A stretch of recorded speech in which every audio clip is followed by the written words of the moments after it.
जय श्री कृष्ण। और कैसे हैं आप लोग? पहले से बढ़िया, तबीयत सही है एकदम। चलें आज करें कोऑर्डिनेशन कंपाउंड का एक टॉपिक है जॉन टेलर डिस्टॉर्शन, है ना। उसको हम लास्ट तक करेंगे और अभी तक IIT JEE वगैरह में तो आया नहीं है और नीट में आया था 2016 में। तो देखते हैं एक बार जॉन टेलर डिस्टॉर्शन, है ना। देखिए तो जॉन टेलर डिस्टॉर्शन क्या होता है आप लोग जानते हो? जॉन टेलर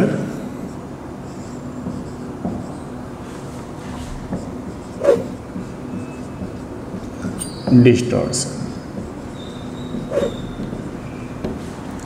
देखिए इसको हम लोग शॉर्ट में JTD भी बोलते हैं। This is also known as the JTD, Jahn Teller distortion. देखिए जब भी कभी जॉन टेलर डिस्टॉर्शन होगा तो पहला क्वेश्चन ये है कि किस में होगा। देखिए हम लोग जानते हैं कॉम्प्लेक्स आइदर स्क्वायर प्लेनर होते हैं, ठीक है ना, ऑक्टाहेड्रल होते हैं। तो ये जनरली क्या होता है कि इलेक्ट्रॉनिक कॉन्फ़िगरेशन पे बेस्ड है। पूरा की पूरा जो कॉन्सेप्ट है that will be the based on the electronic configuration. अब अगर हम इलेक्ट्रॉनिक कॉन्फ़िगरेशन की बात करें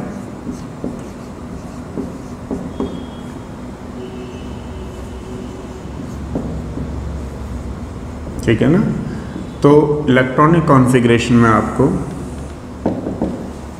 यहाँ पे ये ध्यान रखना होता है कि एक तो हमारे पास सिमेट्रिकल होता है,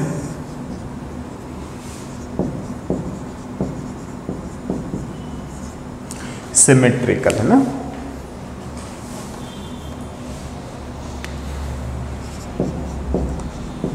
सिमेट्रिकल होता है, और एक हमारे पास होता है अनसिमेट्रिकल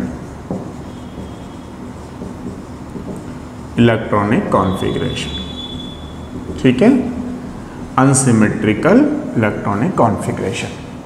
देखो जहाँ पर भी सिमेट्रिकल कॉन्फ़िगरेशन होगा वहाँ पर आपको ध्यान रखना है not observed Jahn Teller distortion. जहाँ पर भी अनसिमेट्रिकल कॉन्फ़िगरेशन होगा वहाँ पर ऑब्जर्व्ड जॉन टेलर डिस्टॉर्शन। अब बात कौन सी कर रहे हैं हम लोग? कोऑर्डिनेशन कंपाउंड की बात कर रहे हैं। कोऑर्डिनेशन कंपाउंड की बात कर रहे हैं तो आपको मालूम है ये जो कॉन्फ़िगरेशन चलता है और जो देख रहे हैं वो किस पे कर रहे हैं? ऑफ वाउ वगैरह पर नहीं देख रहे हैं, CFT पर देख रहे हैं, क्रिस्टल फील्ड थ्योरी, जिसमें आप लोग क्या कहते हो T2G EG। मान लीजिए अगर वो सिमेट्रिकल भरे हुए हैं तो किसी भी तरीके का कोई भी जॉन टेलर डिस्टॉर्शन नहीं होगा, लेकिन अगर अनसिमेट्रिकल भरे हुए हैं तो there will be the Jahn Teller distortion. तो चलिए देखिए हम लोग पहले समझते हैं इसको कि ये क्या है। इसमें भी दो तरीके हैं। अगर समझिए कि T2G जो है अनसिमेट्रिकल है या फिर EG अनसिमेट्रिकल है, अनसिमेट्रिकल, ठीक है। IIT मेडिकल वाले बच्चे ज़्यादा डेप्थ में नहीं पढ़ेंगे, बस इतना ही समझ लो, आप लोगों के लिए इतना ही है, लेकिन नेट वगैरह में थोड़ा सा ये ऊपर आ जाता है। अगर T2G में अनसिमेट्रिकल हो गया तो ध्यान रखिएगा इसको वीक JTD बोलते हैं, जॉन टेलर डिस्टॉर्शन बोलते हैं। और अगर यहाँ EG में आया तो इसको स्ट्रॉन्ग JTD बोलते हैं, ठीक है, इस तरीके से। अब देखिए इसमें अगर हम मान लीजिए हमारे पास D1 कोई सिस्टम है। पहले मैं आपको थोड़ा सा ऐसे समझाता हूँ। ये हाई स्पिन है, ये लो स्पिन कॉम्प्लेक्स है। किसी बच्चे को हाई स्पिन लो स्पिन नहीं आ रहे हैं तो आप इसको देखने से पहले के वीडियो देखिए, आपको समझ में आएगा। मान लीजिए D1 सिस्टम है, ठीक है, तो D1 सिस्टम में अब यहाँ केस ले रहे हैं हम लोग ऑक्टाहेड्रल का, ऑक्टाहेड्रल, ठीक है। D1 सिस्टम में देखिए ऑक्टाहेड्रल में आप लोग जानते हो ये T2G होता है पहले, ये EG होता है, ठीक है।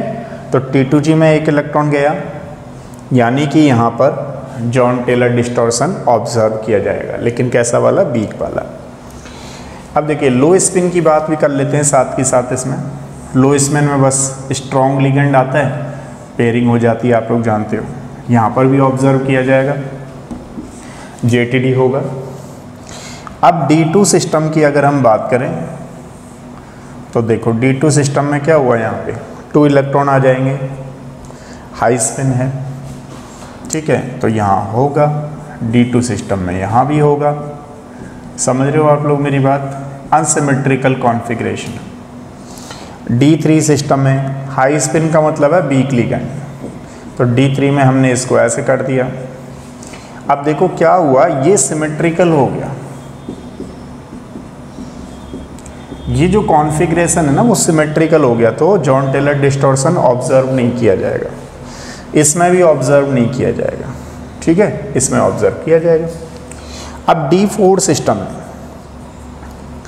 D4 सिस्टम में हम क्या कहते हैं, मान लीजिए 1 2 3, और ये केस कैसा, हाई स्पिन, यानी कि इसमें आगे चला जाएगा इलेक्ट्रॉन, तो इसमें ये अनसिमेट्रिकल इलेक्ट्रॉनिक कॉन्फ़िगरेशन है, ऑब्जर्व किया जाएगा, ठीक है। अब मान लीजिए यहाँ पे वीक लिगेंड की बात करें तो वीक लिगेंड में भी क्या होगा, एक इलेक्ट्रॉन जो है ना ये यहाँ पेयर हो गया, तो ऑब्जर्व किया जाएगा।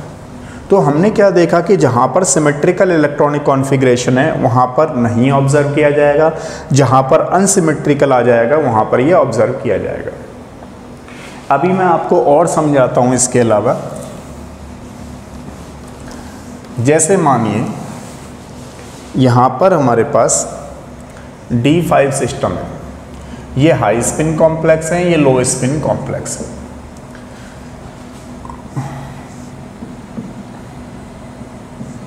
ऐसे करके ये ऑक्टाहेड्रल का केस चल रहा है, ध्यान रखिएगा, ठीक है। ऑक्टाहेड्रल में नीचे T2G होते हैं, ऊपर EG होते हैं। तो 1 2 3 4 एंड 5 तो ऑब्जर्व नहीं होगा। अगर लो स्पिन की बात करें हम लोग, ठीक है, तो लो स्पिन में देखिए क्या होगा कि आप जो भरोगे इसको कैसे भरोगे, 1 2 3 4 एंड 5, पहले T2G में ही भरना होता है, तो यहाँ तो ऑब्जर्व नहीं हुआ, लेकिन यहाँ पर ऑब्जर्व होगा। अगर हम D6 सिस्टम की बात करें तो D6 सिस्टम में देखो क्या होगा, 1 2 3 4 एंड 5 एंड 6, ये अनसिमेट्रिकल हो गया कॉन्फ़िगरेशन, तो इसमें ऑब्जर्व होगा। जबकि अगर यहाँ पे ध्यान दें आप लोग तो देखो, अगर ये लो स्पिन का केस है तो यहाँ पर ऑब्जर्व नहीं होगा, क्योंकि ये सिमेट्रिकल फिल है। ध्यान दीजिएगा, जहाँ पर इलेक्ट्रॉनिक कॉन्फ़िगरेशन अगर सिमेट्रिकल फिल होता है वहाँ पर जॉन टेलर डिस्टॉर्शन ऑब्जर्व नहीं होता है। जहाँ पर इलेक्ट्रॉनिक कॉन्फ़िगरेशन अनसिमेट्रिकल फिल होता है वहाँ पर जॉन टेलर डिस्टॉर्शन ऑब्जर्व किया जाता है। अब D7 की अगर हम बात करें तो देखो, इसको थोड़ा और भी बच्चे नहीं समझ पा रहे होंगे, थोड़ा ऐसे बनाता हूँ तो ज़्यादा समझ में आएगा आपको। ये ऑक्टाहेड्रल ऐसे बढ़ते हैं ना, this is the T2G and this is the EG। अब क्या करेंगे, 1 2 3 4 5 6 एंड 7, अनसिमेट्रिकल है या नहीं है, तो यहाँ पर जॉन टेलर डिस्टॉर्शन होगा। अब यहाँ देखें लो स्पिन में, तो लो स्पिन में क्या करते हैं हम, 1 2 3 4 5 6 एंड 7, यहाँ पर भी ऑब्जर्व होगा, यहाँ पर भी होगा। अब बात करें हम 8 की, D8 सिस्टम। तो D8 सिस्टम को अगर आप देखेंगे तो देखो हम लोग इसको ऐसे फिल करें, 1 2 3 4 5 6 7 8, सिमेट्रिकल हो गया। कैसा होगा ये, जॉन टेलर डिस्टॉर्शन नहीं होगा, JTD इसमें नहीं होगा, ध्यान रखिए। अब यहाँ वीक मतलब लो स्पिन की बात करें तो लो स्पिन में 1 2 3 4 5 6 7 एंड 8, ध्यान रखिएगा, कोई बच्चा इसको इधर मत कर देना, 8 वाला सिस्टम ऐसे ही लिखा जाता है। कोई बच्चा कहे सर इसको पेयरिंग कर दूं, पेयरिंग नहीं कर सकते, ध्यान रखना, इसमें भी जॉन टेलर डिस्टॉर्शन नहीं होगा। अब D9 वाली बात करें, एक हम लोग ले लेते हैं D9, समझ रहे हो ना। अगर हम D9 का केस लेते हैं तो देखिए हमारे पास क्या है, ऐसे करके 1 2 3 4 5 6 7 8 9, तो जॉन टेलर डिस्टॉर्शन होगा, क्योंकि एक अनसिमेट्रिकल इलेक्ट्रॉनिक कॉन्फ़िगरेशन हो गया। अब यहाँ देखें वहाँ भी होगा, दोनों के केस में ही होगा अनसिमेट्रिकल इलेक्ट्रॉनिक कॉन्फ़िगरेशन। लेकिन D10 के केस में जॉन टेलर डिस्टॉर्शन नहीं होगा। तो हमने क्या सीखा कि जब भी कभी JTD होता है, जॉन टेलर डिस्टॉर्शन होता है, उसके केस में हमेशा ध्यान रखिएगा कि इलेक्ट्रॉनिक कॉन्फ़िगरेशन को लेकर के हमें करना है CFT पे वैलिड करना है। अब मान लीजिए कि अगर जॉन टेलर डिस्टॉर्शन हो भी जाता है तो उससे क्या फ़र्क पड़ता होगा, ज़रा नेट वगैरह वाले बच्चों को थोड़ा सा ध्यान देना है। और IIT मेडिकल में इतना ही क्वेश्चन आएगा, और अगर थोड़ा सा और ध्यान देना चाहो आप तो अच्छी बात है, एक बार कर लेते हैं। ठीक है, देखो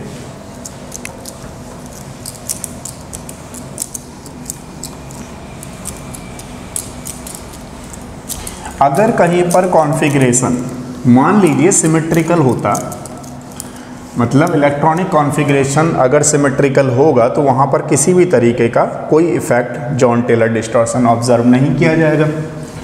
लेकिन अगर इलेक्ट्रॉनिक कॉन्फ़िगरेशन अनसिमेट्रिकल हो गया तो उसमें क्या प्रॉब्लम आएगी। देखो, जिसका कोऑर्डिनेशन नंबर 6 होता है उसकी ज्योमेट्री कैसी होती है, ऑक्टाहेड्रल। ऑक्टाहेड्रल, देखो ऑक्टाहेड्रल को हम लोग इस तरीके से लिखते हैं, ये जो है वो रेगुलर ज्योमेट्री है, रेगुलर ज्योमेट्री। ठीक है, अब देखिए क्या होगा कि अगर जॉन टेलर डिस्टॉर्शन होता है तो ये जेड एक्सिस है, आप लोग देख पा रहे हो, this is the Z axis. तो जेड एक्सिस में थोड़ा सा फर्क पड़ेगा, या तो बॉन्ड थोड़े छोटे हो जाते हैं, इलोंगेशन या कंप्रेशन होता है केस। तो एक केस मान लीजिए हमारे पास ये है, तो इसमें ये जो जेड एक्सिस देख रहे हो आप छोटा हो गया है तो इसको कंप्रेशन बोलते हैं, ये कंप्रेशन का केस है, या फिर इसको जेड इन बोलेंगे। ठीक है, अब मान लीजिए ये वाला जो जेड एक्सिस है वो थोड़ा सा बढ़ जाए,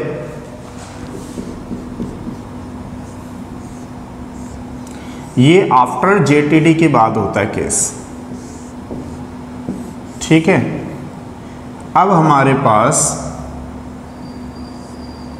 ये क्या है, जेड आउट का केस है, बाहर निकल गया, लॉन्गर हो गया। लॉन्गर के केस में हम लोग क्या बोलते हैं, इलोंगेशन, इलोंगेशन है ना, या जेड आउट। तो जेड इन और जेड आउट के केस हमें डिस्कस करने कि कहाँ पे जेड इन होगा, कहाँ पे जेड आउट होगा। दूसरी वाली बात है कि जब JTD हो ही नहीं रहा है तो इस तरीके का होगा, रेगुलर ज्योमेट्री होगी। अगर कहीं पे D9 का केस ले लेते हैं, जैसे कॉपर का ही है ना, मान लीजिए कि कोई क्वेश्चन हमारे एग्जाम में ये आ गया। ठीक है, अब ये D9 सिस्टम है, जॉन टेलर डिस्टॉर्शन ऑब्जर्व होगा नहीं होगा, बिल्कुल होगा। देखो इसमें अगर आप करोगे तो कॉपर का कितना होता है 29 का मतलब क्या हो गया D10 and 4s1, इसकी 2 ऑक्सीडेशन स्टेट है, 2 इलेक्ट्रॉन निकाल दीजिए, कितना आएगा D9। मान लीजिए D9 सिस्टम है, यहाँ प्रिंसिपल क्वांटम नंबर कुछ भी हो सकती है, 3 हो सकती है, 4 हो सकती है, वटेवर 5 भी हो सकती है। सीरीज, ट्रांजिशन सीरीज हमारे पास 4 होती है। अब हमारे पास CFT के लिए 5d ऑर्बिटल्स हैं, 1 2 3 4 5 6 7 8 एंड 9। यहाँ पे dxy, dyz, dzx, dx square minus Y square, dz square.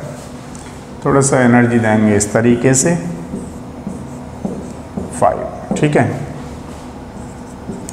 dxy, dyz, dzx, dx square minus Y square, dz square. अब ये क्या करेगा फर्दर, ये स्प्लिट हो जाता है।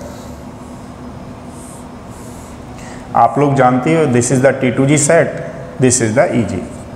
EG में कितने होंगे 2 और T2G में कितने होंगे 3।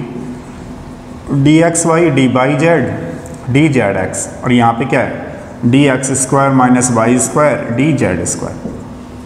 ठीक है, एक बार नोट करो फिर इसको हटाता हूँ मैं। देखिए अब क्या हुआ कि यहाँ पे 1 2 3 4 5 6 7 8 एंड 9।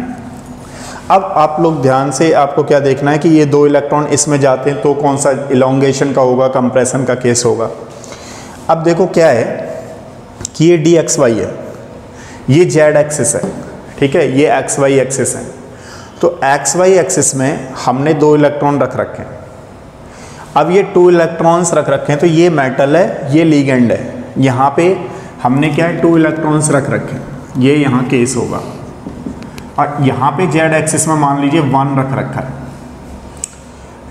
यहाँ पे हमने मेटल के डी ऑर्बिटल्स में 1 रख रखा है, यहाँ मेटल के डी ऑर्बिटल में 2 इलेक्ट्रॉन्स रख रखे हैं। तो यहाँ तो रिपल्सन ज़्यादा होगा इस एक्सिस पे, और इस एक्सिस पे क्या होगा, रिपल्सन कम होगा।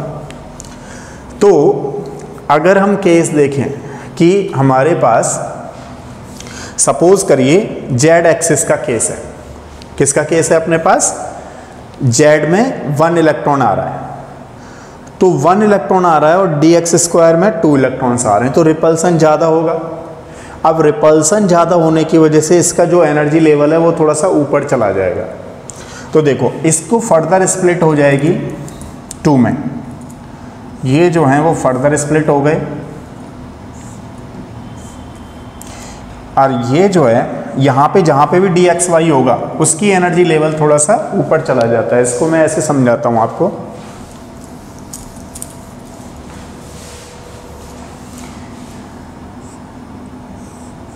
ये यहाँ ये केस बन गया, ये जो आप डी एक्स वाई देख रहे हो इसकी एनर्जी लेवल ऊपर चला जाएगा इस तरीके से। तो यहाँ कौन सा रह गया हमारे पास, d x square minus Y square. यहाँ कौन सा आ गया, ये एनर्जी लेवल ऊपर चला गया डी एक्स वाई, क्योंकि इसकी एनर्जी रिपल्सन ज़्यादा होगा, एनर्जी ज़्यादा होगी। यहाँ पे कौन सा चला गया, जी डी जेड स्क्वायर। यहाँ पर हमारे पास 2 रह गए, यहाँ पे 1, यहाँ पे 1, इस तरीके से। अब देखो यहाँ रह गए हमारे पास d by z and d z x. इसमें 2 इलेक्ट्रॉन हैं, यहाँ पे डी जेड स्क्वायर में 1 इलेक्ट्रॉन है, यहाँ पर 2 हैं, यहाँ पर 2 है। अब जब इस जेड का क्या होगा बताओ, अब इसमें 1 इलेक्ट्रॉन है, रिपल्सन कम होगा। रिपल्सन कम होगा तो कैसे होगा, ये थोड़ा सा आगे की तरफ चला जाएगा, ठीक है। तो जेड कैसा हो जाएगा बताओ, चलिए देखिए। अब मान लीजिए यहाँ पे ये डी एक्स स्क्वायर में वाई स्क्वायर में 2 इलेक्ट्रॉन्स हैं, यहाँ पे डी जेड स्क्वायर में 1 इलेक्ट्रॉन है। अब यहाँ पे क्या होगा, रिपल्सन कम होगा, जेड में जो रिपल्सन है वो कम होगा। तो ये क्या है कि ये नज़दीक आ जाएगा, इसके रिपल्सन कम होने की वजह से इसका जो बॉन्ड है वो थोड़ा सा कम हो जाएगा। इसको क्या बोलते हैं, कंप्रेशन या जेड इन, ठीक है, क्योंकि इसमें 1 इलेक्ट्रॉन है केवल। ये देख पा रहे हो आप लोग 1 इलेक्ट्रॉन है यहाँ पे। तो अगर हम जेड में 1 इलेक्ट्रॉन रख दें तो मेटल लिगेंड इंटरेक्शन जो होगा वो कम होगा, क्योंकि एक ही इलेक्ट्रॉन है, रिपल्सन कम करेगा। यहाँ पे हमने 2 इलेक्ट्रॉन रख रखे हैं, तो जब इलेक्ट्रॉन 1 होगा तो रिपल्सन कम कर रहा है, तो ये क्या होगा, थोड़ा छोटा हो जाएगा बॉन्ड, जेड इनका केस होगा। अब मान लीजिए हम ये 2 इलेक्ट्रॉन थोड़े यहाँ रख के देखते हैं, यहाँ पे देखेंगे तो अब क्या होने वाला है, यहाँ पे हमने 1 इलेक्ट्रॉन रख दिया। अब देखो यहाँ तो 1 इलेक्ट्रॉन रखा हुआ है, यहाँ 2 इलेक्ट्रॉन रखे हुए हैं। एक्स वाई एक्सिस पे 1 इलेक्ट्रॉन रखा हुआ है और यहाँ पे 2 इलेक्ट्रॉन रखे हुए हैं जेड एक्सिस पे। अब क्या होगा, रिपल्सन ज़्यादा होगा, मेटल और लिगेंड का रिपल्सन ज़्यादा होगा, जिसकी वजह से क्या है, ये बॉन्ड लॉन्गर चले जाएंगे, ठीक है। और क्योंकि यहाँ पर रिपल्सन कम हो रहा है तो जो इलोंगेशन बोलेंगे, इसको क्या बोलेंगे, बेसिकली इलोंगेशन या जेड आउट। तो ये एक क्वेश्चन है कि जेड इन कब होता है, जेड आउट कब होता है। आपको क्या ध्यान रखना है कि जब जेड में 1 इलेक्ट्रॉन रखा हुआ है, जेड में 1 इलेक्ट्रॉन रखा हुआ है, रिपल्सन कम होगा, कंप्रेशन का केस होगा, ठीक है। यहाँ डी एक्स वाई में 2 रखे हुए हैं। अब ये जेड इलोंगेशन कब होगा, इलोंगेशन जब होगा जब जेड में यहाँ पर 2 इलेक्ट्रॉन रख दिए जाएं, तो डी जेड स्क्वायर का मेटल लिगेंड इंटरेक्शन ज़्यादा रिपल्सन करेगा, इसकी वजह से बॉन्ड जो है वो लॉन्गर चले जाते हैं, ठीक है। ये एक क्वेश्चन है जॉन टेलर डिस्टॉर्शन का। अब कर लोगे क्वेश्चन, जैसे मान लीजिए एक क्वेश्चन और सिखाता हूँ आपको, ऐसे करके कोई दे दे D4 सिस्टम है, हाई स्पिन है, JTD होगा या नहीं होगा, कैसे चेक करोगे? ऑक्टाहेड्रल हाई स्पिन, तो आप लोग कर लोगे। ऑक्टाहेड्रल का मतलब क्या हुआ? यहाँ पर T2G, यहाँ पर EG, ठीक है। तो ये 3 हो गए, 1 2 3 एंड 4, जॉन टेलर डिस्टॉर्शन होगा। कर लोगे ना इस तरीके से। अब मान लीजिए D8 सिस्टम आ जाए, हाई स्पिन है, ऑक्टाहेड्रल है, तो क्या करोगे आप? चेक करोगे ना पहले, यहाँ पे क्या है? T2G, यहाँ पे क्या है? EG। तो इस तरीके से ध्यान रखना, 1 2 3 4 5 6 7 8 सिमेट्रिकल है, जॉन टेलर डिस्टॉर्शन नहीं होगा। इस तरीके से बस आपको ध्यान रखना। नेट वगैरह में ये क्वेश्चन आता है जेड इन और जेड आउट का, ठीक है। और बाकी IIT JEE वगैरह में थोड़ा सा ही क्वेश्चन आएगा, कहाँ पे जॉन टेलर डिस्टॉर्शन होगा, कहाँ पर नहीं होगा, ठीक है। उम्मीद करते हैं कि आपको ये वीडियो सही लगी होगी, सही लगेगी भी, है ना। और अगर आपको कुछ भी डाउट, प्रॉब्लम है, समझ में नहीं आया या कुछ ऐसा है, आप कमेंट्स बॉक्स में लिख करके ज़रूर बताएं। कोशिश करेंगे कि उसका आपको एक्सप्लेनेशन दूसरे वीडियो में दे पाए, ठीक है। Thank you so much.